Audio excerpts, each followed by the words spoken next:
Sebagaimana Allah sampaikan di dalam firman-Nya, innalladzina amanu, sesungguhnya orang-orang yang beriman, walladzina hajaru, orang yang berhijrah di jalan Allah, wajahadu fi sabilillah, orang yang berjihad di jalan Allah, alun ado jaminan masuk surga.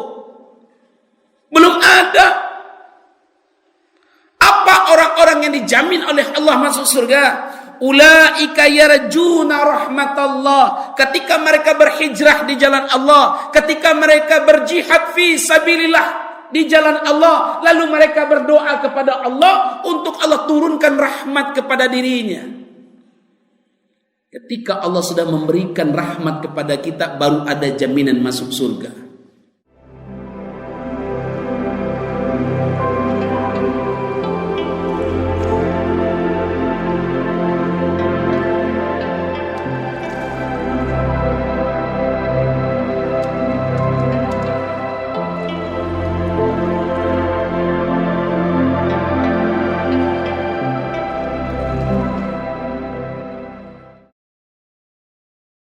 Dan mudah-mudahan ayahanda bundo jangan putus asa, jangan putus semangatnya untuk beribadah ke rumah Allah Subhanahu wa taala. Karena ujian salat ini sangat luar biasa. Sangat luar biasa. Sebelum saya memulai ceramah ini ayahanda bundo, saya akan meluruskan apa yang disampaikan oleh MKC. Tahu MKC? Tahu? Muhammad Kece, tahu, yang ditangkap oleh polisi, tahu? Yang menghina agama Islam, yang menghina baginda Rasulullah sallallahu alaihi wasallam, tahu? Apa yang disampaikan oleh MKC itu ada benarnya. Tapi menafsirkan Al-Qur'an sesuai dengan logikanya, itu yang tidak benar. Kata MKC ini, saya tidak mau menyebut namanya Muhammad, tapi saya menyebut MKC saja, karena nama baginda Rasulullah sallallahu alaihi wasallam dilecehkan oleh dia. Tidak pantas dia disebut seorang muslim, karena benar dia adalah orang kafir. Apa kata MKC ini? Nabi Muhammad sallallahu alaihi wasallam setiap harinya diurungi, dikerumuni oleh setan, oleh jin. Benar atau tidak? Benar atau tidak? Benar. Buka surat Al-Jin ayat 19. Rasulullah sallallahu alaihi wasallam itu benar dikerumuni oleh jin, tapi tidak setiap hari. Dalam surat Al-Jin itu ayat 19, ketika Rasulullah sallallahu alaihi wasallam salat beribadah di lembah Nal namanya.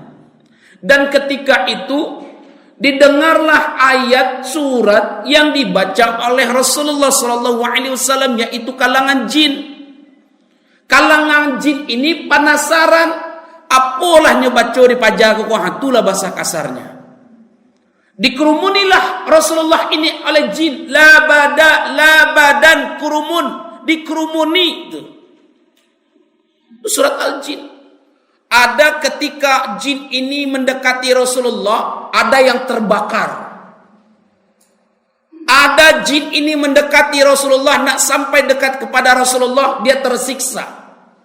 Lalu ada juga jin ini mendekati Rasulullah, ketika ayat yang dibaca oleh Rasulullah, jin ini senang.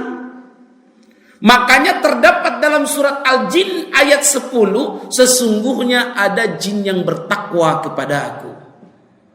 Kalaulah jin bertakwa, otomatis jin ini ada yang beriman kepada Allah. Nah itu di lembah Nal, Rasulullah ini dikerumuni oleh jin. Itu benar. Ini perlu saya luruskan ayahanda bundo, supaya awak nak gagal paham. Ini perlu saya luruskan.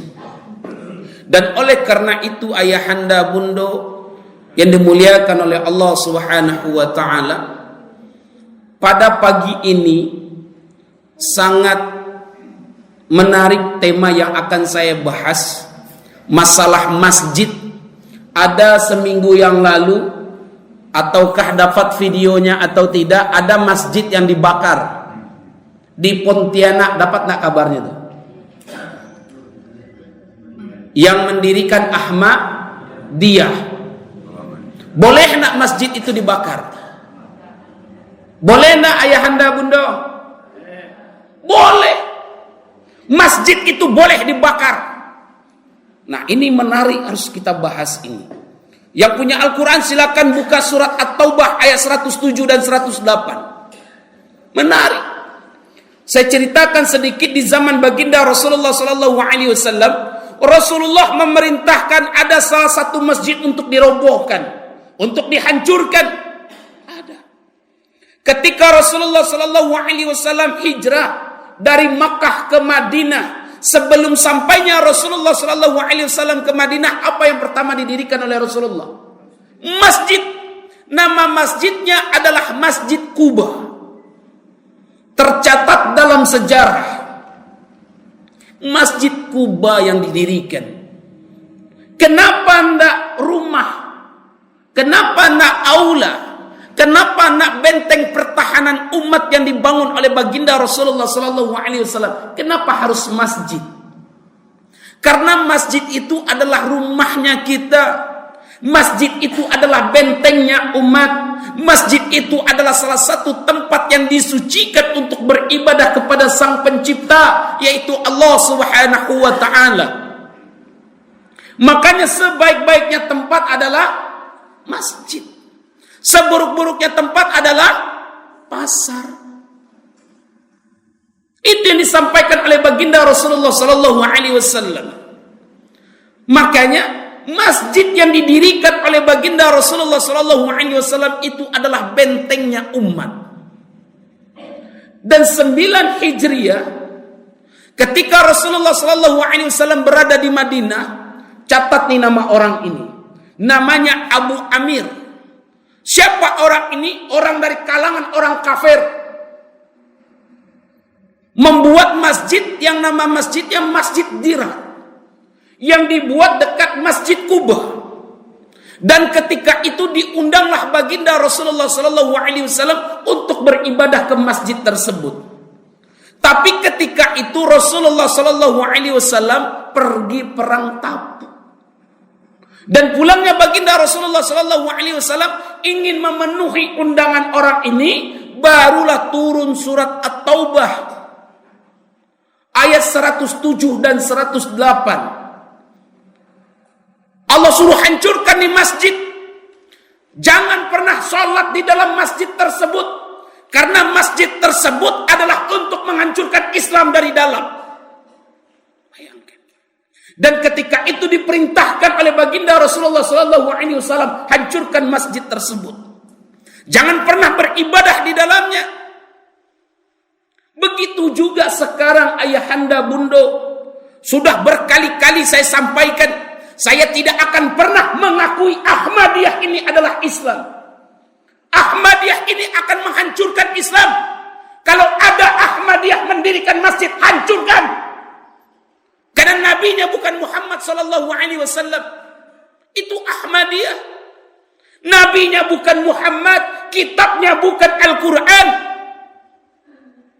Ahmadiyah ini lahirnya di Pakistan.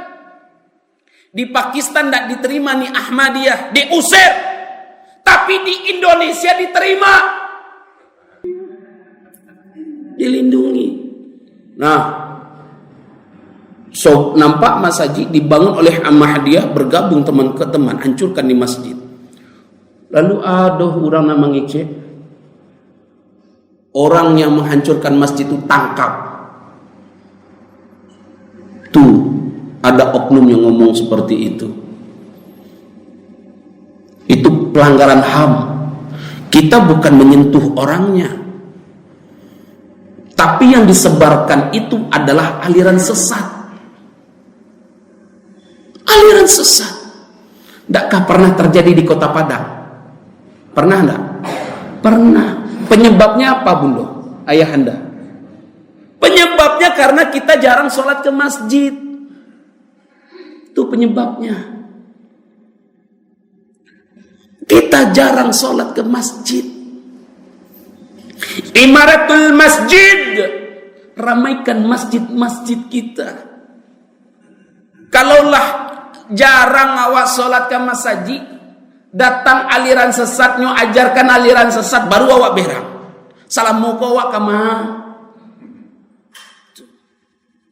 Itu tujuannya ayahanda bunda. Pada waktu lengah itulah mereka akan mencari celah-celah untuk menghancurkan Islam dari dalam. Dan oleh karena itu ayahanda bunda yang dimuliakan oleh Allah, jangan pernah kita meninggalkan masjid kita. Ada yang selalu kajian tetap yang sering saya isi adalah 7 setiap subuh itu. Masjid Ar-Rasul ini termasuk ramai jemaahnya. Makanya buatlah terobos-terobosan baru supaya iman kita itu selalu naik. Kenapa? Karena iman manusia ini naik turun. Kalau lagi naik iman awak rajin sholat. Kok lagi turun iman awak, jangankan sholat, mendengarkan nama Allah saya awak bela lo balik. Nyetimang-timang di setan lalu ya lawang yuang sebantalai komah. Lah tak kalau jago jam 7 astagfirullahalazim. Padahal azannya tadi jago mah. Ya kan? Tak itu no bundo-bundo mohon maaf cakap. Banyak saya temukan amma-ammaku malih solat isya, kadang-kadang solat jam 10 malam. Benar. Ustaz Abi Isa itu mengantuk cuma tombo itu setan. Jangan-jangan dalam hati kita ada setan. Jangan-jangan. Tapi amma-amma Rasul enggak ada. Amma-amma Rasul muka cerah-cerah. Penghuni surga semuanya. Amin ya rabbal. Ayahanda bunda kandung dimuliakan oleh Allah Subhanahu wa taala. Sedangkan orang solat saja belum ada jaminan masuk surga, apalagi orang yang tidak. Sebagaimana Allah sampaikan di dalam firman-Nya, innalladzina amanu, sesungguhnya orang-orang yang beriman, walladzina hajaru, orang yang berhijrah di jalan Allah, wajahadu fi sabilillah, orang yang berjihad di jalan Allah, alun ada jaminan masuk surga. Belum ada. Apa orang-orang yang dijamin oleh Allah masuk surga? Ulaika yarjuna rahmatallah. Ketika mereka berhijrah di jalan Allah, ketika mereka berjihad fi sabilillah di jalan Allah, lalu mereka berdoa kepada Allah untuk Allah turunkan rahmat kepada dirinya. Ketika Allah sudah memberikan rahmat kepada kita, baru ada jaminan masuk surga.